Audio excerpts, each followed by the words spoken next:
Pour les règles de bienséance, je vous invite à utiliser, maintenant tout le monde est au fait des webinaires, mais à utiliser la petite main en haut pour lever la main et poser une question, même pendant le cours de la présentation, et puis ensuite pendant le temps d'échange. Comme ça permettra, moi, de redistribuer la parole à chacun, et puis de ne pas parler les uns sur les autres. Par-dessus les autres, pardon. Écoutez, 10h09, je vous propose qu'on démarre. Donc, je vais vous partager mon écran, parce qu'il y a un support qui a été prévu.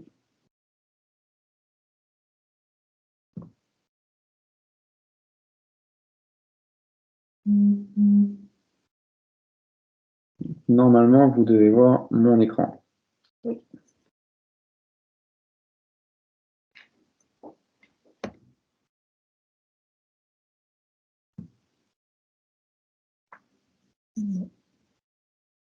Vous voyez plus mon écran? Non. Non. Alors, on commence.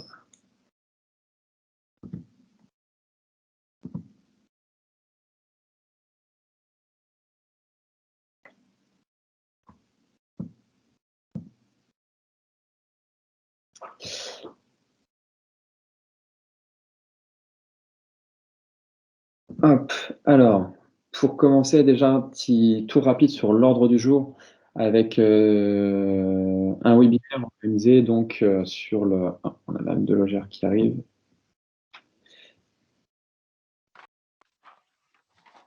Bonjour Madame Delogère. On commence Oui, toujours. bonjour. Prenez le temps de vous installer. Excusez-moi du retard. Pas de problème. Comme je le disais, on va l'enregistrer et puis petit rappel des règles de bienséance, lever la main pour prendre la parole et pas éviter qu'on parle les uns sur les autres. L'ordre du jour de ce webinaire, donc, c'est de discuter ensemble du bien vieillir et de l'autonomie. Avec tout d'abord, moi, je vous ferai un petit laïus sur le pourquoi on s'intéresse à cette notion d'autonomie chez Sun Développement. Et puis très vite venir sur les enjeux de mobilité sur notre département. Mobilité aussi bien des salariés, mobilité des habitants, que mobilité bien de sujets qui nous intéressent, qui est aussi mobilité senior. Avec, pour illustrer ce constat sur la mobilité qui va être exposé, deux problématiques, deux témoignages qui seront mis en avant, celui notamment de Madame Larrey et celui de Madame Corinne Delogère, toutes deux directrices de résidence autonomie et directrices d'EHPAD. Et puis pour valoriser, faire connaître, faire savoir, se poser les questions sur comment est-ce qu'on peut déployer davantage de solutions. L'idée est de faire témoigner des personnes qui apportent des solutions et des solutions qui sont déjà sur les territoires, soit à l'échelle communale, soit à l'échelle du département, ou alors des qui sont parfois publiques, parfois privées. Et donc l'idée c'est de pouvoir faire connaître ces dispositifs, les valoriser, et puis se poser des questions sur leur déploiement. Donc moi, pour ma part, je suis Laurent Thésée, je travaille pour Essonne Développement. Essonne Développement, très vite, c'est une agence de développement territorial qui est financée par la région Île-de-France et le conseil départemental de l'Essonne pour faire trois métiers qui sont l'attractivité du territoire. Comment est-ce qu'on le market pour attirer des entreprises et des talents. Le deuxième métier, c'est d'animer des écosystèmes d'acteurs. Et c'est ce qu'on fait aujourd'hui, notamment sur l'autonomie. Et puis le troisième métier est de conseiller et d'appuyer les élus et les collectivités dans leur prise de décision. Donc sur l'autonomie, Essonne Développement, nous nous y intéressons depuis 2017 à la suite d'un questionnement du président du conseil départemental sur la notion de silver economy.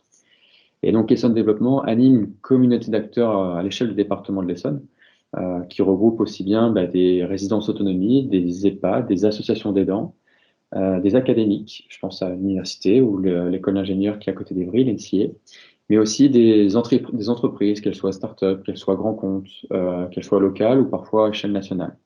Et l'idée finalement est de créer des synergies avec cette notion d'écosystème et d'animation d'écosystème, c'est de créer des synergies entre tous ces acteurs qui ne s'adressent pas forcément la parole habituellement. Ces synergies, elles prennent le pli de projets d'expérimentation. L'idée étant pour nous de se dire, on a des besoins, c'est ce qu'on va faire remonter aujourd'hui, mais on a aussi des solutions. Alors il y a deux dimensions, il y a les solutions qui ne sont pas encore connues, qui n'existent pas pour prévenir le maintien de l'autonomie de la personne. Il y a des solutions qui existent aujourd'hui, et donc il y a celles de demain. Et donc l'idée est de pouvoir permettre à ces solutions d'être expérimentées sur le territoire, de faire des pilotes pour que les chefs d'entreprise aient des retours d'expérience et que les usagers puissent se prononcer et exprimer leurs besoins et dire cette solution convient, cette solution ne convient pas. Et ça nous permet, nous, de faire du développement d'entreprise et aussi du développement territorial. Donc voilà très vite sur le Essonne Développement et ses prérogatives avec 3 terrains de jeu sur l'autonomie que sont pour nous, sur les projets d'expérimentation, les EHPAD, chez qui on pousse des projets d'expérimentation, mais aussi les collectivités, c'est comment l'environnement urbain peut évoluer pour accueillir ces projets. Si le senior a un domicile qui est éloigné du supermarché, il va peut-être avoir davantage de bords dans les rues, etc. Donc c'est comment l'environnement va évoluer avec le vieillissement de la population. Et puis le domicile qui nous intéresse dans le sens où c'est un souhait aujourd'hui, les personnes souhaitent rester chez elles, mais tout n'existe pas encore pour leur faciliter la vie. Donc comment est-ce qu'on peut apporter de nouvelles solutions et de projets d'expérimentation. Donc sans plus attendre, je vais laisser la parole à ma collègue Mathilde qui va vous présenter les enjeux de mobilité sur le département de l'Essonne. Bonjour à tous. Donc Mathilde Lénard, je suis également chargée de mission à Essonne Développement. Et nous avons mené cette année une étude sur le sujet de la mobilité avec un prisme un petit peu particulier qui était celui du développement économique et de l'attractivité du territoire. Donc c'est une étude qui se décline en 3 temps. Un premier temps qui est celui du diagnostic avec des cartes, des statistiques. Un temps plus qualitatif au cours duquel on a interrogé directement les intercommunalités du territoire de l'Essonne. Et puis un 3e temps qui est le temps de l'action et pour lequel on a fait un benchmark de solutions possibles et où on proposera des projets concrets à mettre en œuvre sur le territoire. Donc aujourd'hui, je vais vous parler essentiellement du temps 1 qui est celui du diagnostic pour permettre un petit peu de poser les bases pour la conversation qui va suivre. Donc tout d'abord, le territoire de l'Essonne, représenté sur cette carte, on voit que on a 23% du territoire qui est urbanisé et une moitié du département consacré à l'agriculture. Ça veut dire qu'on a un département qui est très diversifié en termes de géographie. On va en même temps avoir des zones denses et des zones beaucoup moins denses. Et donc, bien évidemment, ça implique un usage et des mobilités qui vont être assez différentes d'un endroit à un autre. Donc, si on s'attache à regarder la densité de la population, on voit bien que, sans grande surprise, on a une densité beaucoup plus élevée au nord du département, avec une densité qui reste néanmoins quand même moins élevée que celle à l'échelle de l'Île-de-France. Il faut savoir que l'Essonne, ça concentre 10% de la population francilienne. Et si on regarde un petit peu où se concentre au sein de cette zone nord la population, on voit que c'est aussi le long des axes structurants. Et je pense en particulier ici en bleu foncé à l'axe A6, où on voit qu'il y a beaucoup de populations qui se regroupent aussi parce que c'est plus facile de se déplacer quand on est proche de ces axes. Plus facile évidemment avec plein de guillemets parce qu'encore faut-il avoir les moyens de rejoindre ces axes. Si on regarde la densité d'emploi, alors à gauche, vous avez la densité d'emploi par commune qui reflète un petit peu la densité de population avec un nord plus dense que le sud et 2 pôles qui ressortent principalement, celui d'Évry-Courcouronnes avec plus de 40 000 emplois et donc environ 9% des emplois du département. Et puis Massy, près de 31 000 emplois et qui représente 7% des emplois du département. Et puis après, vous avez des communes comme Corbeil-Essonnes qui sont aussi très représentatives. Et puis, encore une fois, un sud un peu moins, qui ressort un peu moins sur la carte. Ça ne veut pas dire qu'on n'a pas d'emploi au sud, juste dire qu'en proportion, ils sont moins représentés. Et puis sur la carte de droite, on voit les flux domicile-travail. Alors là, ce qui est intéressant de regarder, c'est que on a déjà pas mal de flux intra-EPCI, donc toujours sur les pôles d'Évry-Courcouronnes et puis de Massy, où on voit qu'on a 44% de gens qui ont un trajet domicile-travail qui reste sur le même territoire. Il y a un taux assez élevé aussi pour Étampes. Ensuite, si on regarde les trajets nord-sud, on voit que pareil, il y en a de manière significative. Et puis, on a aussi beaucoup de trajets nord-sud qui vont dépasser les frontières départementales et qui vont aller vers les Yvelines, vers la Seine-et-Marne, vers le Val-de-Marne, et puis, pour certains, jusqu'à Paris. Et enfin, on a des flux qui vont faire un schéma plutôt est-ouest. Et là, on verra juste après que, en termes de transport, c'est beaucoup plus compliqué puisque les transports en région Île-de-France ont des axes plutôt nord-sud. Donc voilà, comme je vous le disais, ici on voit les axes de transport. Ressortent principalement les axes RER et TER puisque les lignes de bus sont matérialisées en gris, donc on les voit un petit peu moins ressortir. Mais on voit bien que ce soit sur le jaune ou sur le vert, qu'on va du nord au sud ou du sud au nord. Si on imagine qu'au-delà de ce facteur géographique, on ajoute des contraintes d'horaire de travail, et ça va être particulièrement vrai quand on va s'attacher à regarder les horaires des soignants, mais pas seulement, c'est aussi vrai pour, par exemple, les personnes qui travaillent sur les plateformes logistiques ou toutes les personnes qui vont travailler de nuit de manière générale. Ça veut dire que c'est encore plus complexe et que ce réseau est encore moins adapté à des trajets de travail. Et donc, tout ça nous amène, s'il te plaît, non, à un taux d'équipement des ménages essonniens en termes de voitures très élevé. Plus élevé que la moyenne régionale, encore plus élevé quand on va regarder les ménages qui ont plus de 2 voitures. Et puis aussi, on reprend quand même le schéma géographique qu'on avait au début entre la densité d'emploi et la densité de population, puisqu'on voit que sur les zones plus denses, le taux d'équipement est un peu moins élevé. Donc, si on regarde par exemple au sud du département, on voit qu'Étampes se distingue un petit peu avec seulement, avec plein de guillemets, 75% de motorisation des ménages. Et ça implique deux choses. D'une part, on est quand même sur un pôle qui est un peu plus urbanisé que certains autres pôles du sud essonien. Quand même une offre de transport. Et puis, pour reprendre les propos de Monsieur Garçon tout à l'heure en introduction, avant que vous arriviez, il disait Étampes, c'est quand même un point dur de la circulation ou de la mobilité en Essonne.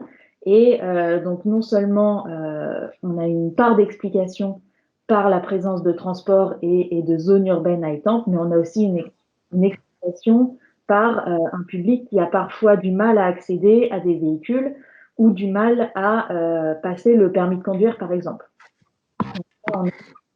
C'est une mobilité qui, parmi nous qui en parlera beaucoup mieux que moi, mais ce sont des facteurs qui expliquent ce taux un petit peu plus bas sur Étampes. Par contre, si on regarde le reste du sud, je pense à l'axe ouest, par exemple, qui va de Limours à Dourdan, on a un taux très, très élevé.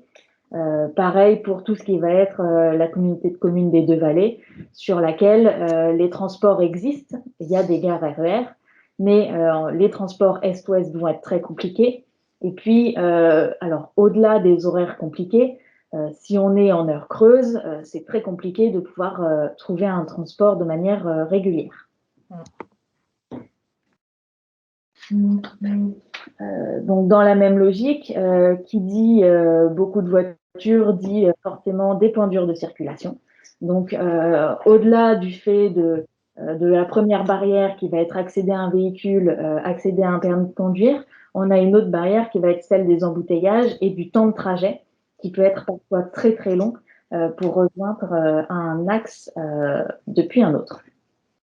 Et puis, on voit aussi une chose sur le graphique de droite, c'est que la part de la voiture représente une part très importante dans les trajets, mais aussi que l'Essonien moyen fait plus de trajets en une journée que le Francilien moyen, puisqu'on fait 3,99 déplacements par jour en Essonne pour une personne, contre seulement 3,87 en Île-de-France. Donc, ça veut dire qu'on a aussi tendance à prendre sa voiture pour des plus petits trajets plus régulièrement. Alors, pour répondre à toute cette problématique de mobilité de manière générale, on a le conseil départemental qui intervient en soutien ou qui développe aussi des solutions. On voit sur ce schéma que donc on a d'une part le plan vélo avec de manière générale la promotion des mobilités douces, mais qui peut pas s'adresser à tous les publics ni à toutes les circonstances parce que tout le monde ne peut pas aller travailler en vélo. Et puis, on a 3 solutions, donc le covoyage solidaire, l'autostop ou le covoiturage, qui sont des solutions basées sur la voiture parce qu'on a un territoire qui se prête principalement à ce mode de déplacement et qui va être peut-être plutôt dans une logique de mutualisation. Donc, on garde sa voiture, mais comment est-ce qu'on fait pour partager ses trajets, pour regrouper les choses à l'échelle de parcs d'activités, par exemple, lorsque c'est logique.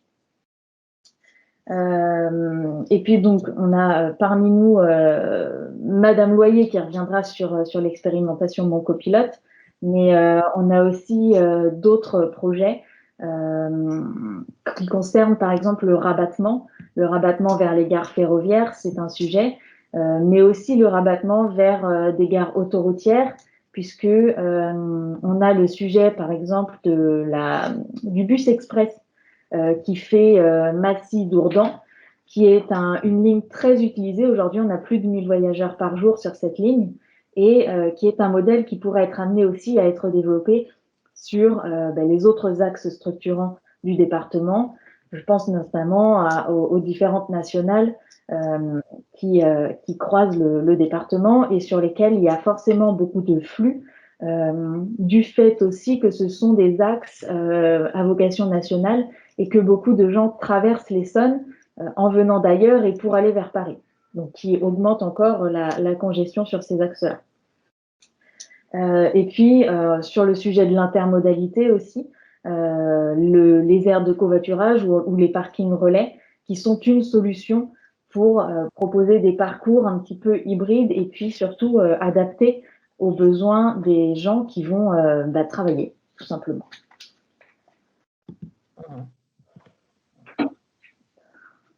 Alors, en termes d'enjeux pour le territoire, là, je vous donne un aperçu de ce qui est ressorti aussi des entretiens que nous avons menés avec les territoires essonniens. Un premier enjeu, ça va être celui de la connaissance. Comprendre quels sont les schémas de mobilité des personnes qui habitent et travaillent sur le département. Comment est-ce qu'ils se déplacent et surtout, comment est-ce qu'on pourrait proposer des alternatives. Et puis, aussi pour le territoire, comprendre ce qui se passe dans l'objectif de proposer des choses qui vont être complémentaires et qui vont permettre un meilleur maillage. Et puis, pour les utilisateurs aussi, leur apporter une vision globale de tout ce qui va être disponible sur le département. Et ça, peut-être que Monsieur Garçon y reviendra aussi, mais Essonne Mobilité, par exemple, propose aussi des diagnostics de mobilité, c'est-à-dire permettre aux gens de comprendre quels sont à leur disposition. De manière générale, on est dans une logique d'attractivité forte pour les territoires. Comment faire en sorte que les gens qui habitent et travaillent en Essonne restent en Essonne et aient des moyens disponibles pour se déplacer. Et puis, quand on va s'adresser à des publics particuliers avec des horaires de travail particuliers, comment est-ce qu'on est en capacité de proposer des choses adaptées aussi à ces personnes, puisque ça compose quand même une part importante des emplois sur notre territoire. Et puis sur le sujet des personnes âgées, bien évidemment, comment est-ce qu'on propose une offre adaptée, mais aussi comment est-ce qu'on intègre éventuellement ces offres dans des logiques de revitalisation de centre-ville, par exemple. Comment est-ce qu'on fait en sorte que les personnes âgées puissent aller dans ces centres-villes, consommer dans ces centres-villes et que ce soit une partie intégrante du trajet. Donc voilà, aujourd'hui on est dans la phase 3 de cette étude qui n'est donc pas terminée et je vous donne rendez-vous à la rentrée pour une restitution plus globale et puis pour travailler sur des projets qu'on pourra mettre en œuvre sur le territoire pour répondre à ces questions. Et puis voilà, donc comme ça vous avez un aperçu global de la situation et je laisse la parole pour rentrer dans des exemples plus concrets. Merci Mathilde. Par rapport à ce sujet de mobilité, du coup, qui a été exposé, le focus, nous, a été mis, comme je vous le disais, sur justement la mobilité des seniors, parce que l'autonomie est un sujet sur lequel nous travaillons, et puis la mobilité des salariés dans le médico-social qui travaillent au bien vieillir. Donc, je passe la parole désormais à Madame Corinne, qui est directrice de l'EHPAD à Sainte-Hélène à Épinay-sous-Sénart et qui a un témoignage à nous faire part, en l'occurrence, des problématiques rencontrées. Donc, bonjour à tous. Désolée pour le retard de tout à l'heure.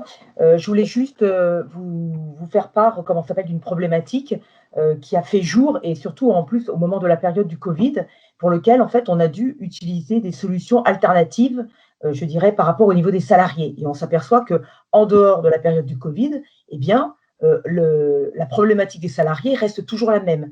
Donc, eu égard à cette réflexion sur la mobilité dans l'Essonne, Essonne Développement m'avait sollicité en me disant effectivement quel pourrait être le témoignage que je pourrais apporter.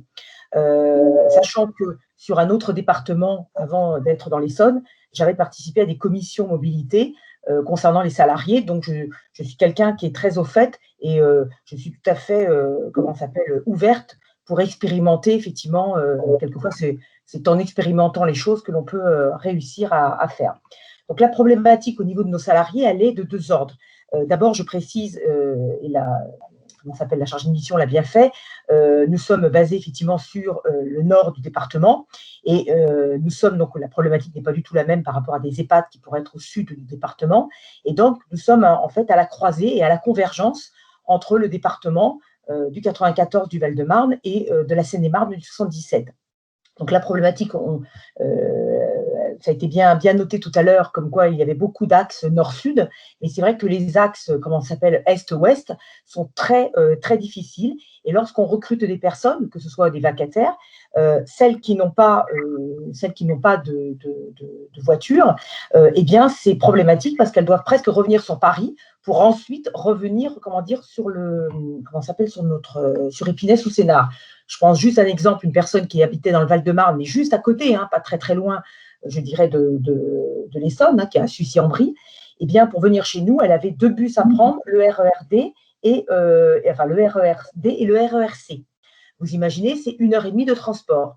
Donc, 1h30 de transport, quand vous faites des heures de bureau de 9h à 5h, ça peut être encore jouable. En Île-de-France, je ne sais pas quelle est la moyenne du transport, peut-être que vous avez cette information à nous donner.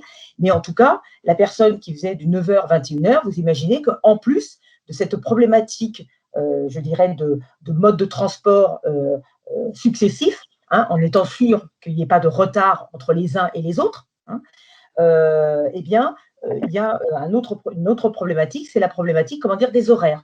C'est-à-dire qu'après 21h, là, c'est un petit peu le désert. Donc ça, c'est moi la première problématique, le premier témoignage que je voulais vous donner, c'est que j'ai des personnes, effectivement, et je ne suis certainement pas la seule en tant que directrice d'EHPAD, je parle bien des personnes qui n'ont pas de voiture, dès l'instant où elles sont en transport en commun, ça pose un problème sur l'axe, est-ouest. Autre problème, c'est le problème pour les personnes qui ont des voitures. Alors, qui n'ont pas de voiture. Des personnes disent, moi j'ai le permis, mais je n'ai pas de voiture. Je n'ai pas les moyens de me payer une voiture, même une voiture d'occasion. Donc, effectivement, je voudrais mettre, dans la réflexion, comment est-ce qu'on fait pour éventuellement, il y a dans certains territoires, avait été mis en place des locations de voitures, soit voitures, pourquoi pas des voitures électriques, qui pourraient être partagées effectivement par les salariés. C'est vrai que c'est une réflexion que l'on pourrait avoir. Aujourd'hui, en tant qu'EHPAD, on est de plus en plus EHPAD vers le futur, EHPAD de plateforme. Pourquoi pas avoir des bornes électriques qui pourraient servir pour les salariés et pour lesquelles les personnes pourraient se connecter, mais pas seulement peut-être que les personnes salariées de l'EHPAD, mais éventuellement sur un territoire donné. Donc, il faut réfléchir à ça parce que c'est vrai qu'à un moment donné, la personne me dit, moi, je veux bien, j'accepte de venir pour la mission, j'accepte de venir à 7h du matin, mais je n'ai pas de voiture, je fais comment? Et j'ai mon permis. Et c'est impossible de venir en transport en commun. Donc, j'ai eu, à un moment donné, à lui envoyer un taxi. J'ai eu la dernière fois un gros souci, surtout en termes d'infirmière, pas en termes d'aide-soignant, mais d'infirmière. Et c'est clair que je n'avais pas d'autre solution Et il a fallu que je prenne en charge moi-même le taxi, comment ça s'appelle, pour la faire venir de chez elle à mon EHPAD et pour le soir également. Donc, voilà, donc c'est problématique à ce niveau-là. Et ce sont des personnes, je vais être claire en tant qu'aide-soignant, qui n'ont pas les moyens, comment dire, de se payer une voiture. De plus, par rapport à la transition écologique et si on prend la donnée environnementale, ce n'est pas le but non plus, hein, que les gens se payent des voitures. Hein. Donc, il y a une vraie problématique de se dire comment on pourrait faire par rapport à des, comment ça s'appelle, des points d'ancrage, pourquoi pas de voitures électriques. Voilà, moi, pourquoi pas, l'EHPAD pourrait être un endroit où, si on a des bornes électriques pour nos salariés, mais éventuellement pour d'autres personnes, à mutualiser, pourquoi pas. Et dernière chose, parce que c'est le but aussi, c'est que tout le monde puisse parler, c'était un témoignage concernant la partie au niveau des modes de déplacement partagés. À un moment donné, j'ai eu des personnes, c'est à l'occasion, effectivement, au moment du Covid, qui ont dit, écoutez, c'est bon, je vais aller chercher telle et telle personne, ou tel vacataire, une titulaire avec une vacataire, parce qu'elle habite pas très loin. C'est-à-dire qu'on a recensé les lieux d'habitation de différentes personnes, donc de nos salariés titulaires et de nos salariés vacataires, et on a essayé de matcher, alors ce n'était pas par une application, hein, on a essayé de matcher tout simplement pour dire, ah bah tiens, telle personne, est-ce que vous ne pourriez pas passer chercher telle personne et faire ce que j'appelle un peu du covoiturage. Donc c'est vrai que ça nous a donné un peu des idées en se disant finalement, tiens, c'est intéressant qu'on sait que telle et telle personne presque peuvent commencer à la même heure et elles pourraient effectivement faire du covoiturage. Donc ce qui est jouable au sein d'un établissement, pourquoi pas imaginer, je parle hein, pour différents EHPAD qui peuvent avoir les mêmes problématiques que les miennes en termes, je dirais, d'horaire, et bien de quelle manière, entre Boussy, Brunoy, Épinay, enfin je cite que les quelques villes à côté, hier, eh bien, il pourrait y avoir éventuellement une sorte de covoiturage qui pourrait être organisé. Donc, à réfléchir. Voilà. Merci, Madame Delogère, pour ce témoignage. Alors, il y en a un deuxième qui était du coup là moins tourné vers les salariés et qui est plutôt sur la mobilité des seniors eux-mêmes.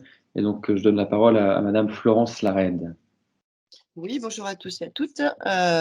Résidence autonomie sur Massy, 62 appartements, 57 résidents à ce jour, moyenne d'âge 80 ans, donc la plupart sont autonomes, mais autonomie au domicile, bien sûr, pas forcément sur l'extérieur, car un peu la peur de sortir seul, de pas être à l'aise, la peur du transport en commun. Il y en a très peu qui prennent le bus, très peu qui prennent aussi également la petite navette qui passe pourtant devant la résidence. Les bus sont également devant la résidence. On a également un minibus qui est mis en place par le service senior de Massy, minibus qui fonctionne de 9h30 à 17h, mais qui reste sur la ville. Pour les personnes de la résidence qui ont des médecins en dehors, c'est-à-dire par exemple pour aller sur Longjumeau ou Orthez, c'est très problématique. Ils n'ont pas de solution, à moins de prendre un transport médical, un taxi, avec les chèques services aide au déplacement qu'ils ont par leur caisse de retraite ou de mutuelle, je ne sais plus. Voilà. Quand ils ont besoin d'aller en famille aussi, c'est compliqué. Quand les familles ne peuvent pas se déplacer, bah pour eux, bah, voilà, c'est aussi un sujet. Mais pas que, c'est aussi se sentir en sécurité lors de leur déplacement, même pour aller au centre de Massy. Quasiment plus personne n'y va, à part une ou deux. Ils ont pourtant des commerces, c'est vrai, en bas de la résidence, mais ils ont besoin aussi de voir autre chose et de sortir de ce cocon où ils sont là sur la résidence. Certains vont jusqu'au marché à Antony, donc par les bus et tout, mais ils ne vont pas pouvoir le faire encore très longtemps. Voilà, donc c'est la problématique, voilà, de pouvoir leur donner une sécurité dans leur déplacement, parce que de plus en plus le Covid, ils sortent beaucoup moins, ils ont peur de l'extérieur beaucoup plus, et voilà, c'est encore un nouveau frein à leur déplacement. Et donc, c'est surtout voilà, sur cette mobilité qu'ils pourraient avoir encore pour aller, ne serait-ce centre commercial qui a comment il s'appelle, Villebon, qui est pas loin pourtant, hein, c'est 6 kilomètres, mais ben, ils peuvent pas y aller. Ils peuvent aller à Cora qu'une fois par semaine. Faut réserver le minibus. Des fois, il n'y a pas de place, hein, parce qu'il y a du monde. Hein. Le minibus, c'est pas que pour la résidence. Ce minibus senior, il est pour l'ensemble des seniors de la ville. Donc, il y a des jours où c'est un peu complet, hein, entre les rendez-vous médicaux, en ce moment la vaccination, les courses, le cimetière. C'est compliqué. C'est compliqué. Et donc, ils sont obligés en plus de rester sur Massy. Ils n'ont pas la possibilité d'aller se balader un peu plus loin, quoi. Et même pour aller, par exemple, sortir en promenade, pour faire des sorties, c'est toute une organisation à avoir. Ok. Merci Madame Larrette pour Je ces vous en prie. informations. Donc, du coup, pour résumer les propos qui viennent d'être dits, on voit bien quelques points de difficulté sur la mobilité, aussi bien du point de vue mobilité salariée, comment est-ce qu'on permet finalement l'accès à l'emploi, tout simplement. Le deuxième point qu'on peut voir, c'est la problématique de l'isolement social, finalement, avec des personnes qui sont autonomes, mais qui finalement, du fait de cette problématique de mobilité, ne peuvent pas avoir accès à la vie sociale, l'accès aux soins. Il y a un sentiment de sécurité, de sécurité ou d'insécurité qui est également présent. Et c'est finalement ces 4-5 freins qu'on peut identifier, la question étant la mobilité qui est parallèle à ces 3-4 besoins qu'on peut remonter. Donc, quelles sont les différentes solutions qui aujourd'hui sont présentes sur le territoire? Il y en a quelques-unes qui ont déjà été mentionnées. Donc, c'était le but de ce webinaire, de pouvoir mettre des mots sur ces 3-4 points bloquants. Sécurité, accès à l'emploi, vie sociale, et puis l'accès aux soins notamment. Et donc, sur les témoignages, il y a M. Guillaume Garçon, qui est directeur d'Essonne Mobilité et qui propose notamment quelques solutions. Oui. Bonjour à toutes et tous. J'avais oublié de remettre mon micro. Donc, effectivement, j'ai la main là sur le Je vous passe les slides. Pardon? Je vous passe les slides. J'essaie d'anticiper. D'accord, ok. Donc, effectivement, j'ai mis un slide sur le contact d'Essonne Mobilité. On est situé, donc, notre siège social est situé à Étampes, mais globalement, notre activité est basée sur l'ensemble du département. Donc, j'ai mis un slide de contact pour que par la suite, on puisse échanger si nécessaire. Voilà. Donc, Essonne Mobilité, c'est une association hein, qui est jeune, qui est née en 2016, mais qui s'appuie, comme le disait Mathilde tout à l'heure, sur un projet qui avait été développé en 2009 sur le sud Essonne, dans le cadre de l'insertion par l'activité économique, avec des acteurs de l'insertion par l'activité économique. L'objectif d'Essonne Mobilité, hein, c'est de trouver des solutions de mobilité individualisées pour les personnes en difficulté sur le territoire de l'Essonne. Et nous, dans l'axe que l'on a choisi au démarrage, c'est tout l'axe retour à l'emploi et à la formation et à l'insertion socio-professionnelle. Pour ça, on est appuyé de façon financière assez largement par différents partenaires. Que ce soit le slide suivant, s'il vous plaît, que ce soit en grande partie par le conseil départemental, mais aussi par le Fonds social européen, et puis après par divers partenaires, que ce soit associatifs, collectivités locales, région Île-de-France, État, voilà. Ces différents soutiens financiers nous permettent aujourd'hui de travailler sur de multiples activités autour de la mobilité. Slide suivant.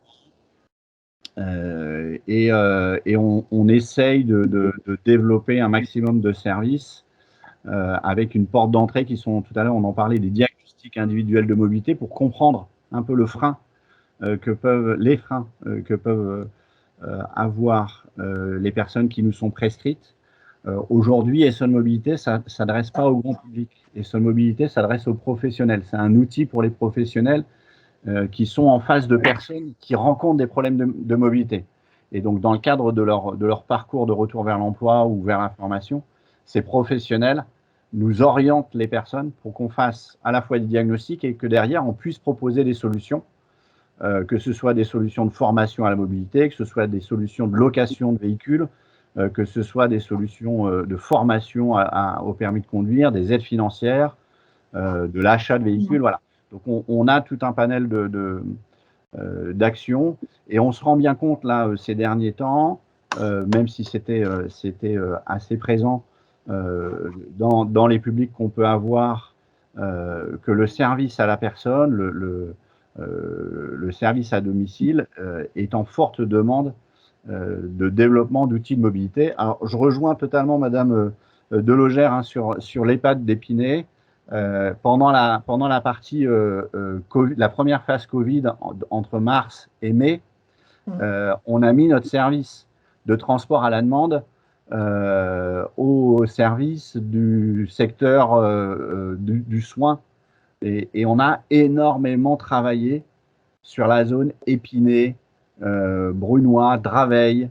On a fait en 2 mois, on a fait 35 000 kilomètres pour développer le service le transport à la demande pour les soignants. On a beaucoup travaillé avec les EHPAD, on a travaillé avec les hôpitaux et c'était des trajets qui allaient de 5 h du matin à 23 h le soir et qui étaient souvent des trajets courts parce que finalement les gens habitent pas très loin de leur lieu de travail. Quand les transports en commun sont déficients, effectivement on voit bien qu'à 21 h ou 22 h vous n'allez pas faire 5 ou 6 kilomètres à pied, alors que vous avez fait votre journée en soins, en accompagnement aux personnes, c'est impossible. Voilà. Donc, on a beaucoup travaillé avec ce public-là et on voit bien la difficulté à la fois dans l'acquisition du permis, mais dans la disponibilité des véhicules. Voilà, il y a un vrai sujet. Donc, sur cette année 2021, on a lancé une expérimentation avec un EHPAD, avec 2 EHPAD sur le secteur d'Évry qui sont portés par France Horizon. On a travaillé donc avec France Horizon et avec le plan local d'insertion vers l'emploi de Corbeil sur 10 personnes en situation de travail. Donc, ce sont des personnes qui sont embauchées par France Horizon et qui sont à la fois en situation de travail, mais aussi en formation métier d'aide à la personne et en accompagnement socio-professionnel.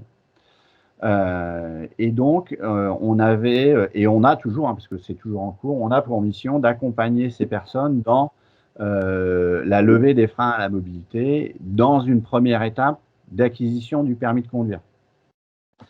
Et là, on voit aussi le frein que ça peut avoir, d'accéder à un métier d'ultra-mobilité d'aide à la personne. C'est-à-dire que quand on fait de l'aide à la personne, si on n'est pas mobile, ben, c'est un vrai souci. Mais on est aussi sur des profils qui vont avoir des difficultés à entrer dans une dynamique de formation au permis de conduire.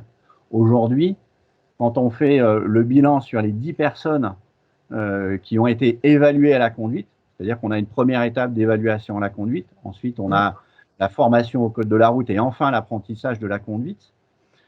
Aujourd'hui, on n'a réellement que 30% de ces 10 personnes-là qui accéderont dans un premier temps au permis de conduire. Difficulté d'apprentissage, motivation à rentrer dans un parcours d'apprentissage complexe, difficulté de concilier à la fois la mise en emploi dans des métiers d'aide à la personne, de la formation métier, de l'accompagnement socio-professionnel et derrière la formation au permis. Tout ça fait beaucoup dans un processus. C'est des processus qui durent 1 an là. Hein. Voilà. Donc on voit toute cette difficulté-là. Donc nous, on a couplé à cette étape d'acquisition du permis B une étape de diagnostic individuel de mobilité pour voir quelles autres solutions on pouvait apporter. Voilà, que ce soit le permis de voiture sans permis, que ce soit le permis scooter, que ce soit la formation vélo, voilà. Donc il y a d'autres solutions qui doivent être déclinées derrière pour pouvoir leur donner des opportunités de mobilité dans de bonnes conditions. Mais Donc c'est une première étape qu'on s'est fixée avec France Horizon, mais on voit qu'il va falloir améliorer ce processus-là et travailler sur des personnes qui sont plus en capacité d'aller au permis de conduire dans un premier temps. Voilà. Donc première expérience intéressante, mais à améliorer dans à la fois l'accessibilité de la personne à la formation et sur les solutions qu'on pourra offrir derrière. Voilà. Merci beaucoup, Monsieur Garçon, pour ces informations. Je vais laisser la parole à Hélène Boiré, qui est coordinatrice au sein de l'association Espace Singulier. Et il y a Madame Benani, je peux te faire réagir. Alors, je vais réagir pour commencer par rapport à la question qui a été posée dans le chat. Les coordonnées de Monsieur Garçon, on les remettra dans le chat. Éventuellement, Monsieur Garçon, si vous avez le temps de les basculer dans le chat, s'il y a quelqu'un qui vous demandait vos coordonnées. Et sinon, de toute manière, la présentation, nous la diffuserons et puis nous mettrons en relation, bien évidemment, tous ceux qui le demanderont. Madame Benani, je vous laisse prendre la parole. Oui, merci. Juste un élément de contexte qui a son importance parce que nous sommes le porteur du chantier d'insertion qu'évoquait M. Garçon par rapport à Essonne Mobilité, donc nous collaborons. Et en fait, le groupe en question ne sont pas des groupes de salariés professionnels de notre établissement. C'est-à-dire, ils présentent la particularité, c'est un groupe de personnes qui ont été embauchées dans un processus de chantier d'insertion à l'emploi qui avait une grande... avec des fois des situations de difficultés sociales, professionnelles, situation de précarité et avec un éloignement du champ de l'emploi depuis plusieurs années. Donc, ça veut dire que tout ça pour dire que les capacités d'apprentissage, d'acquisition des réflexes par rapport au code et à la conduite ne sont un peu plus délicates, moins aisées que peut-être des salariés titulaires qui ont l'habitude de l'écrit. Il n'y a pas de barrière de la langue, pas de barrière de l'écrit, comment dirais-je, d'expression orale. Donc ça aussi, ça a rajouté un frein au bilan qui reste aujourd'hui amélioré, comme l'a très bien dit Monsieur Garçon par rapport à Essonne Mobilité. Et la deuxième promotion qu'on va recevoir et on tendra vers améliorer, notamment par l'évaluation et l'accompagnement adapté. Je vous remercie. Merci à vous, Madame Benani. Hélène, je vous laisse prendre la parole. Oui, bonjour. Donc, Hélène Boiré, coordinatrice du relais mobilité de l'association Espace Singulier. Donc, on est une association non spécialisée autour de la maladie et du handicap. On a plusieurs relais, dont le relais mobilité. Je vais être obligée aussi un petit peu de vous parler du coup par rapport à la problématique du relais ressources dont s'occupent mes collègues. Alors, je vais commencer peut-être par le relais mobilité quand même. Donc, on accompagne des enfants ou des adultes, soit malades en situation de handicap, en perte d'autonomie, pour les emmener uniquement vers le soin et pour éviter une interruption du soin en général. Donc, ça peut être très bien aussi de la rééducation, voilà, pas que, en tout cas, tout ce qui est rendez-vous médicaux, on va dire. Tout ça, ça se fait en fait grâce à des bénévoles, des bénévoles qu'on appelle des relayeurs parce qu'ils prennent le relais. On a vraiment notre politique en fait, enfin politique si j'ose dire, c'est vraiment de ne pas se substituer à ce qui existe sur le département et de n'intervenir que quand il n'y a pas d'autre solution. Donc, c'est là qu'intervient en fait aussi notre autre relais qui s'appelle le relais ressources, où là, on met vraiment en lien personnalisé avec tous les partenaires du département. On a un réseau de 1000 partenaires à peu près. Donc, systématiquement, lorsqu'on nous appelle, on essaye d'abord de voir s'il n'y a pas une autre solution ou quelqu'un qui peut faire cette mobilité avant de mettre des bénévoles. Voilà, parce que c'est pas le but de remplacer s'il existe quelque chose sur le département. De toute façon, cette charte un petit peu de ne pas se substituer, on l'a aussi dans le fait, comme on accompagne aussi des enfants en situation de handicap, on a comme but de ne pas déresponsabiliser les parents et donc si quelqu'un peut s'il y a une solution de rechange qui peut se mettre en place, même si c'est ponctuellement, on va toujours favoriser de laisser d'abord l'autre solution avant de mettre un bénévole. Voilà. Donc on fait des transports à la fois en voiture, beaucoup en voiture, mais aussi beaucoup à pied. Hein, le relais mobilité est né au départ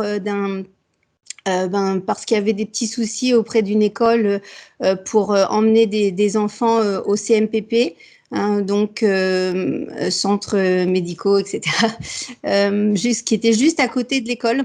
Et il fallait juste faire le tour de l'école. Donc, normalement, ces enfants, pour aller au CMPP, ont droit à un transport conventionné, etc. Mais bien sûr, pour faire le tour d'une cour, c'est pas possible. Et puis, le directeur le faisait pour 1 ou 2 élèves, mais il pouvait pas le faire pour 20 élèves toute la journée. Sinon, il pouvait plus faire son travail, bien entendu. Donc, c'est là qu'est né le réseau de bénévoles. Au départ, c'est parti de juste des petits trajets à pied. Puis, on s'est rendu compte qu'en fait, parfois, il y avait des trajets en taxi conventionné qui étaient ou en VSL qui n'étaient pas possibles parce qu'il y avait plus de disponibilité tout simplement au créneau demandé. Donc, voilà, 20 enfants qui ne peuvent pas aller au CMPP alors qu'ils sont sur une liste d'attente d'1 an et pour lesquels c'est vraiment indispensable à la scolarité. Forcément, c'était pas possible de se dire on peut rien faire. Donc voilà, c'est comme ça qu'est né le relais.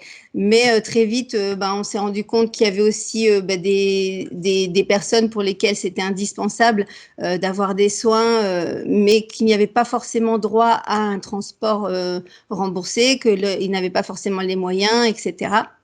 Donc, ça s'est élargi aux thérapeutes libérales, bien sûr, les personnes âgées aussi. Nous, on intervient par contre au niveau de mobilité uniquement sur Massy et Palaiseau, pas uniquement sur Massy et Palaiseau, mais pour les Palaisiens et Massicois. Donc, on peut partir de Massy et aller à Longjumeau, etc. Voilà. Ça se fait en fait, du coup, vraiment que... voilà, quand il n'y a pas d'autre solution en tout cas. Pour les transports, du coup, ça s'est élargi, comme je vous disais, à la voiture, puisque quand il n'y a plus de taxi possible. Mais on peut aussi accompagner parfois, grâce donc à nos bénévoles, dans les taxis. C'est-à-dire une personne qui ne peut pas rester seule dans le taxi. Et souvent, quand il y a parfois des rendez-vous médicaux où il y a besoin pas seulement de conduire la personne jusqu'à la salle d'attente, mais bien de l'accompagner, de rester avec elle, éventuellement de l'emmener aux différents pôles médicaux parce qu'elle peut avoir des fois plusieurs rendez-vous de suite aussi. Voilà, ça c'est possible aussi. On met un bénévole dans le taxi pour accompagner pendant toute la séance. Bien sûr, elle ne rentre pas dans la salle de soins une fois qu'elle est avec le thérapeute, mais on peut faire aussi, c'est déjà arrivé qu'on fasse dans les transports, qu'on accompagne aussi quelqu'un en transport, en particulier des enfants, et puis beaucoup de mobilité à pied parce que ce sont des personnes âgées, par exemple, qui ont besoin de marcher, mais qui ne peuvent pas le faire tout seules parce qu'il y a des risques de chute. Donc, pour éviter ça, on les accompagne aussi à pied sur des petits trajets. Et puis pour sécuriser cet accompagnement. Mais voilà, toujours dans le soin. On a même commencé en 2020 un partenariat avec À Vélo Sans Âge et Soif de Bitume avec un bénévole donc, qui lui avait un triporteur et qui était spécialisé, il en a 2 exactement, mais il y en a un qui est plus prévu vraiment pour même les personnes âgées ou bien des personnes en situation de handicap avec des soucis de mobilité, avec une plateforme qui se baisse et qui peut donc dans lequel on peut monter. Il y a une ceinture de sécurité, il y a une petite capote, etc. Donc en triporteur, on a aussi fait des accompagnements aux soins. Pendant le confinement, la mobilité, bien sûr, a été à un moment donné arrêtée parce qu'il n'y avait plus de soins, on avait tout arrêté, mais on s'est rendu compte qu'il y avait aussi besoin de mobilité, beaucoup, du coup, comme ça a été précisé tout à l'heure, pour tout ce qui est courses de personnes isolées, besoin de médicaments. Donc forcément, là, notre réseau de bénévoles s'est mobilisé pour faire des courses, etc. Et on a pu, bien sûr, se rendre compte qu'il y avait des besoins des besoins de mobilité sur toute l'Essonne, hein, de par notre relais ressources. Du coup, on est aussi numéro des aidants, numéro unique des aidants de l'Essonne. Donc, on s'est rendu compte pendant le confinement qu'on avait beaucoup d'appels pour tout ce qui est mobilité.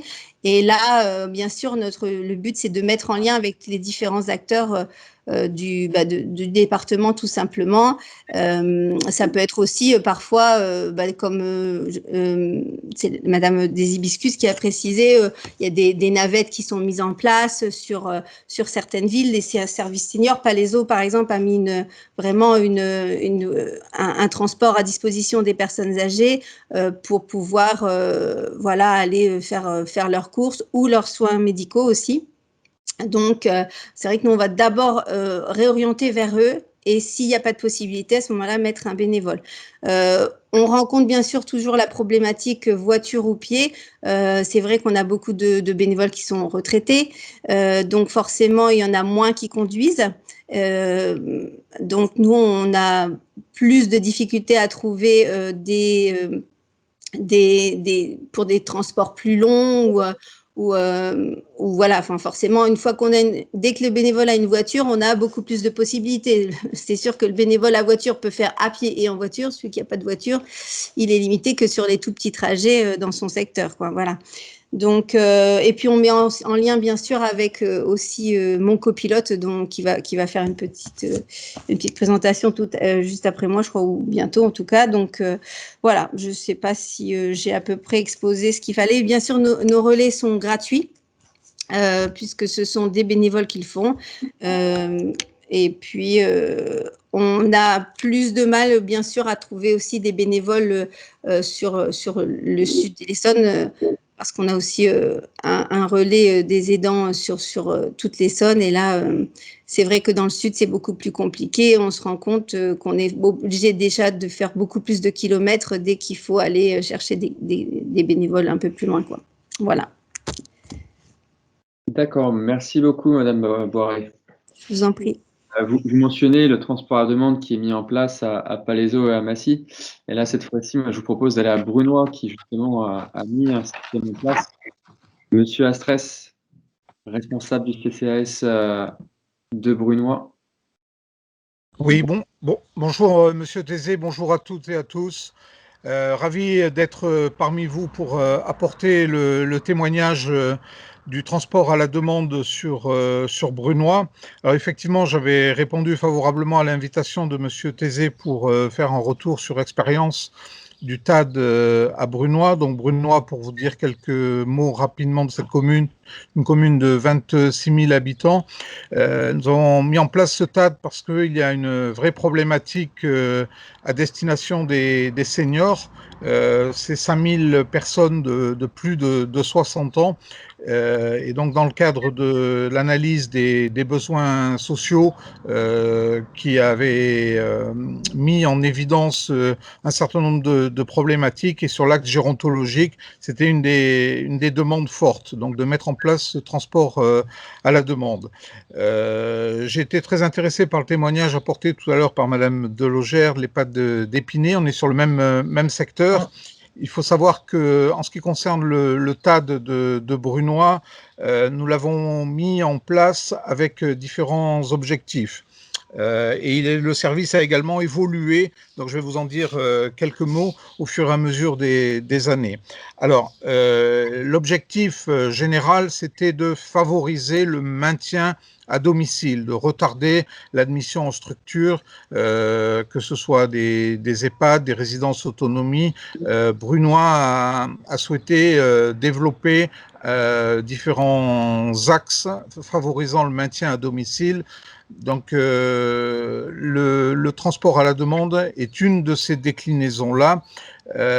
Nous avons mis en place, c'est classique dans les CCAS, tout ce qui concerne le portage de repas à domicile, la téléassistance, tous ces éléments qui sont autant de mesures pour favoriser ce maintien à domicile. Alors, pour faire un focus sur le TAD, Il faut savoir que on a naturellement eu cette volonté de remédier à l'isolement social.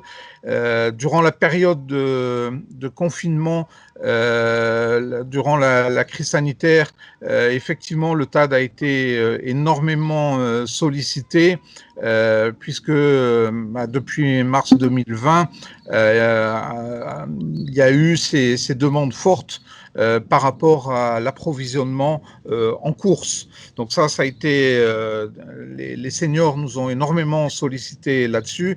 Ils se sont retrouvés coupés, y compris de leurs proches familles, et le réseau de voisinage ou même familial qui pouvait jouer, là, brutalement, s'est interrompu. Et donc, le CCAS, dans ce cadre-là, a répondu présent grâce à ce TAD. Il faut savoir que c'est un service qui est, le véhicule est accessible PMR, donc aussi pour les personnes en mobilité réduite ont pu bénéficier bien évidemment de ce service-là.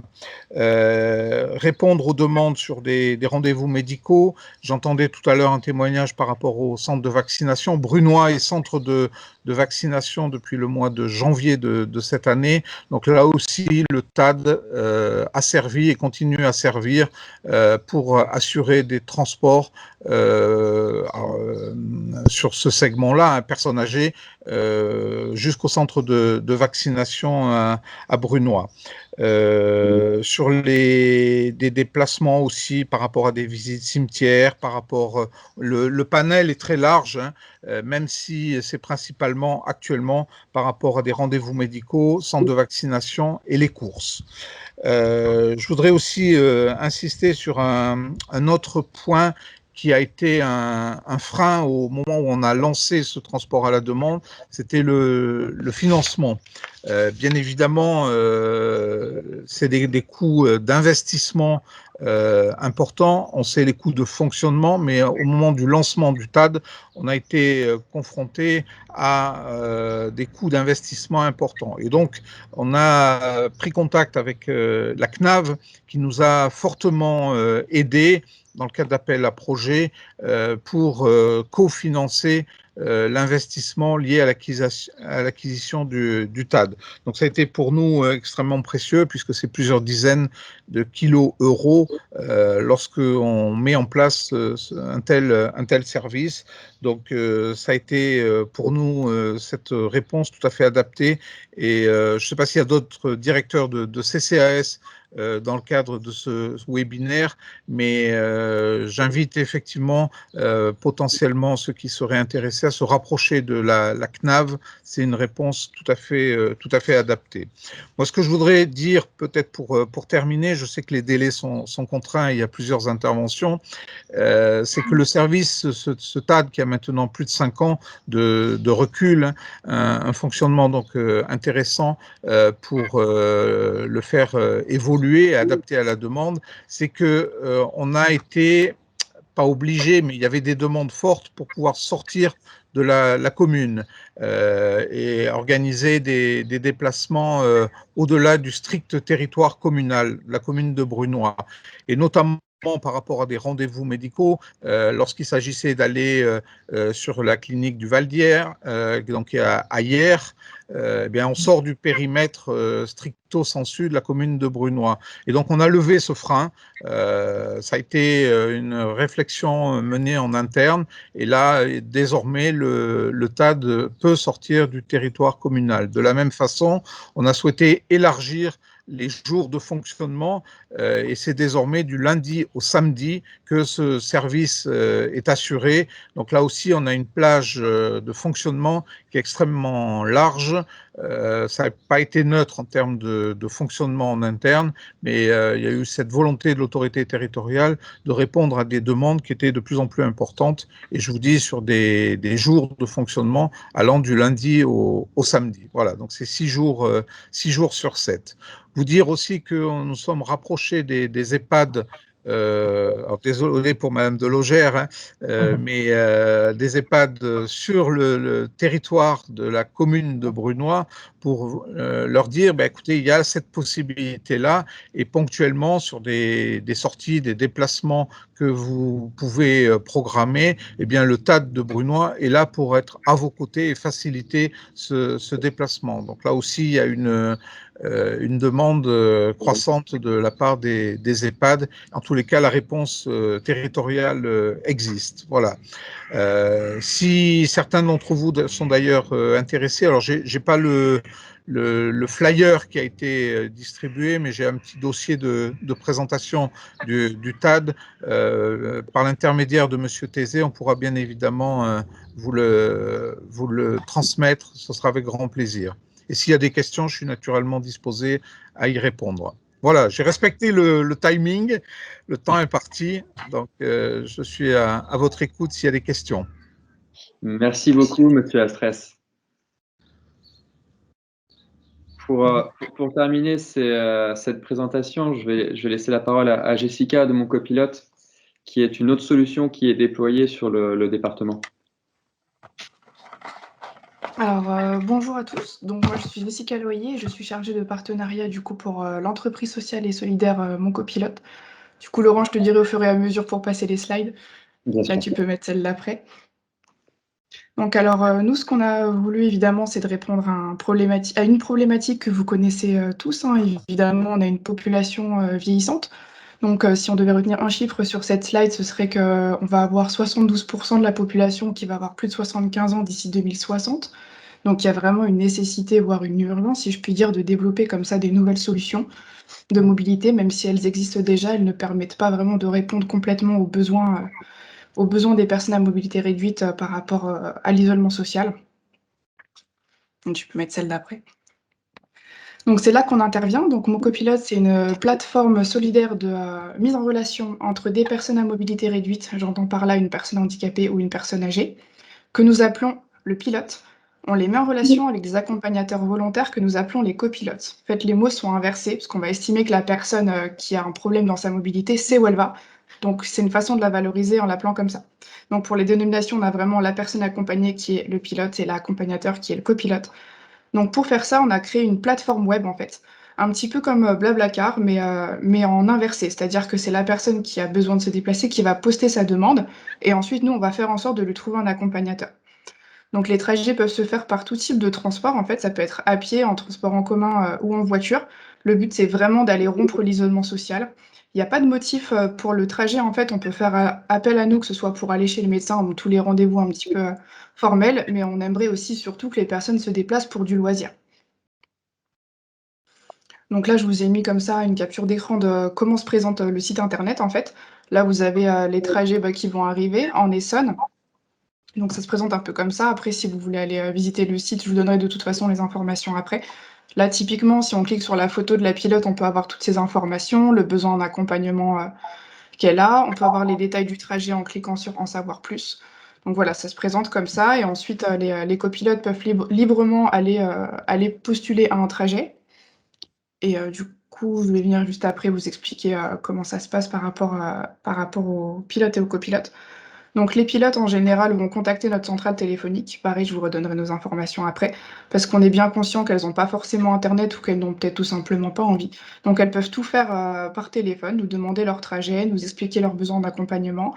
Et nous, on va voir si on est capable d'y répondre, parce que nous, en fait, on va mettre en relation avec des personnes volontaires, avec leur véhicule personnel. Donc ce n'est pas des personnes formées au handicap. Donc évidemment, on ne peut pas accepter tout le monde. On va accepter les personnes où on estime qu'on va pouvoir répondre aux besoins. Et du côté des copilotes, c'est des personnes qui ne sont pas formées, comme je l'ai dit. Donc, avant de les faire un trajet, on va vraiment prendre le temps de les contacter, d'échanger avec elles, voir si elles ont vraiment la fibre humaine, parce que nous, c'est ce qu'on veut, c'est créer une communauté de confiance, de créer un climat vraiment convivial entre les personnes. Donc, on va d'abord leur faire ce qu'on appelle un entretien de motivation, pour cerner un peu pourquoi elles viennent chez nous, tout simplement. On va les accompagner tout au long de leur parcours chez nous, en fait, que ce soit dès le début, leur expliquer comment ça fonctionne. Si elles ont un problème ou une hésitation par rapport à un besoin ou à un handicap, on va leur proposer des mini-formations ou le guide que vous voyez juste là. Je précise que tous les trajets sont assurés par la Maïf, donc en plus de l'assurance responsabilité civile qu'ont les copilotes, donc qui utilisent leur véhicule personnel. Et nous, on va avoir deux types de copilotes. Donc, le cœur du projet, c'est vraiment de se dire qu'on a des copilotes volontaires, mais il peut arriver aussi qu'on fasse appel à des copilotes dits SOS. Donc, dans ces cas-là, ça va être des copilotes qui vont être rémunérés. En fait, typiquement, ça va être des copilotes professionnels, donc des chauffeurs. Donc le but, évidemment, c'est de rester toujours sur l'aspect solidaire, mais il peut y avoir des cas de figure où on fait appel à des copilotes SOS. Donc voilà pour ça. Ensuite, par rapport à où nous sommes présents, en fait, pour revenir sur la jeunesse du projet, on a commencé, on a fêté d'ailleurs nos 5 ans. Donc c'est la chef du projet qui s'appelle Anne Kesser à sa sœur jumelle qui est handicapée mentale, donc tout est parti de là. Elle cherchait une solution en fait pour faire déplacer sa sœur qui habite à 300 km de chez elle, donc elle se demandait comment faire pour la faire venir en train par exemple, et elle s'est rendue compte qu'il suffisait, entre guillemets, de trouver quelqu'un de confiance qui puisse rester avec elle dans le train, qui puisse la rassurer et lui indiquer où descendre. Donc c'est parti de là. À la base, en fait, ça s'appelait Handivalise, donc il y a peut-être des personnes qui nous connaissent par ce nom-là. Donc c'était vraiment le début du projet sur des trajets longs. Et Anne s'est ensuite rendue compte qu'il y a bien évidemment des besoins déjà un petit peu partout forcément, mais surtout sur des trajets plus courts. Donc des personnes, comme vous l'avez bien dit plutôt les intervenants avant moi, des personnes qui veulent aller ne serait-ce qu'à côté de chez elles, qui vont avoir peur, qui vont pas oser. Donc des besoins vraiment réguliers au final, et sur des trajets courts. Donc elle a d'abord ouvert une antenne à Clermont-Ferrand, puis à Pau, puis en Seine-et-Marne, et le tout dernier, c'est l'Essonne, du coup, qui existe depuis fin 2019, en partenariat avec le conseil départemental. Il s'agissait d'abord d'une expérimentation d'1 an, et ensuite on a eu une volonté de rester implanté sur le territoire, parce que vous le savez très bien, vous êtes ici aussi pour ça, c'est qu'il y a un besoin énorme en Essonne, et on gagnerait vraiment à tous être en complémentarité de toute façon dans ce qu'on peut proposer. Et du coup, pour revenir sur les impacts positifs qu'on importe, donc nous, en fait, la mobilité, ça va vraiment être finalement un outil pour aller favoriser l'inclusion sociale. C'est vraiment ce qu'on recherche à travers ce projet. C'est pas simplement faire des trajets, c'est d'aller vraiment au-delà, d'aller créer du lien. Nous, ce qu'on adore voir, c'est quand il y a vraiment des amitiés qui vont se créer entre les pilotes et les copilotes. Enfin, c'est vraiment ce qu'on recherche. On veut que les personnes bougent, qu'elles arrêtent de s'isoler. D'essayer aussi, pourquoi pas, de les inciter à prendre davantage les transports en commun quand c'est possible, parce qu'on accompagne des personnes handicapées et âgées. On a certaines personnes, à force d'utiliser les transports ou à force de se déplacer, qui vont un peu s'ouvrir au monde, qui vont vouloir faire beaucoup plus de choses. Donc quand on arrive à faire ça, on est vraiment très heureux. Donc nous, ce qu'on veut faire, c'est vraiment un accompagnement de porte à porte. Donc on va chercher la personne à son domicile, on la ramène où elle a besoin. Si elle a besoin, par exemple, de faire des courses ou de faire une activité où elle a besoin qu'on reste avec elle, telle qu'une balade, tout est envisageable à partir du moment où on nous en informe, évidemment, pour pouvoir en informer le copilote qui accepte ensuite de le faire. En général, les personnes sont très contentes de pouvoir partager plus qu'un simple trajet. Et là, avec les 2 témoignages que je vous ai cités, donc le premier, c'est un copilote qui s'appelle Nicolas, qui nous a dit « Cela m'a permis d'être plus fort, d'accompagner des personnes que je n'osais pas aborder ». Et ensuite, on a Roselyne, pilote, qui nous dit « J'ai toujours fait de belles rencontres avec des parcours et des âges différents. Marc, Dominique, Alain, les copilotes sont prévenants et serviables. » Donc là, ce que je veux vous montrer, c'est que c'est pas uniquement le pilote qui est content d'avoir une aide, mais on a vraiment aussi le copilote qui en demande de ce lien social. Donc on se rend compte qu'en fait, finalement, on a tous besoin des autres, et il est encore plus avec la pandémie dans laquelle on est en ce moment, on a tous besoin d'aller tisser du lien. Donc en parlant de besoins, donc nous aujourd'hui, vous l'aurez compris, évidemment, on a envie d'agrandir notre communauté de copilotes accompagnateurs. Et on a une concentration de copilotes et de pilotes qui sont dans le nord du département. On l'a vu plus tôt, il y a une densité de population à cet endroit-là, donc c'était entre guillemets plus simple de développer le projet à cet endroit-là, mais on a une volonté de rayonner à l'échelle départementale. Donc c'est pour ça aussi que je suis là aujourd'hui, pour en appeler à vous. Donc nous, ce qui serait génial, c'est de pouvoir avoir une communication à grande échelle, et aussi, pourquoi pas, de pouvoir mettre en place des partenariats ensemble avec des établissements d'accueil ou toute personne là dans le public qui serait intéressée pour en savoir plus sur l'initiative. Je vous mettrai mes coordonnées dans le chat, et de toute façon, vous les avez sur la slide d'après, et je sais que Laurent vous enverra ça de toute façon. Donc voilà, merci de m'avoir écouté. Merci Jessica. Merci à tous. C'était très intéressant et très complémentaire également. C'était le but de cette thématique, du fait où on a les besoins qui ont été exposés, comme je le disais tout à l'heure, sur la notion de l'accès à l'emploi, la notion de l'accès aux soins, de l'accès à la vie sociale, la lutte contre l'isolement qui va avec, et puis parallèlement à tout ça, ce besoin de mobilité.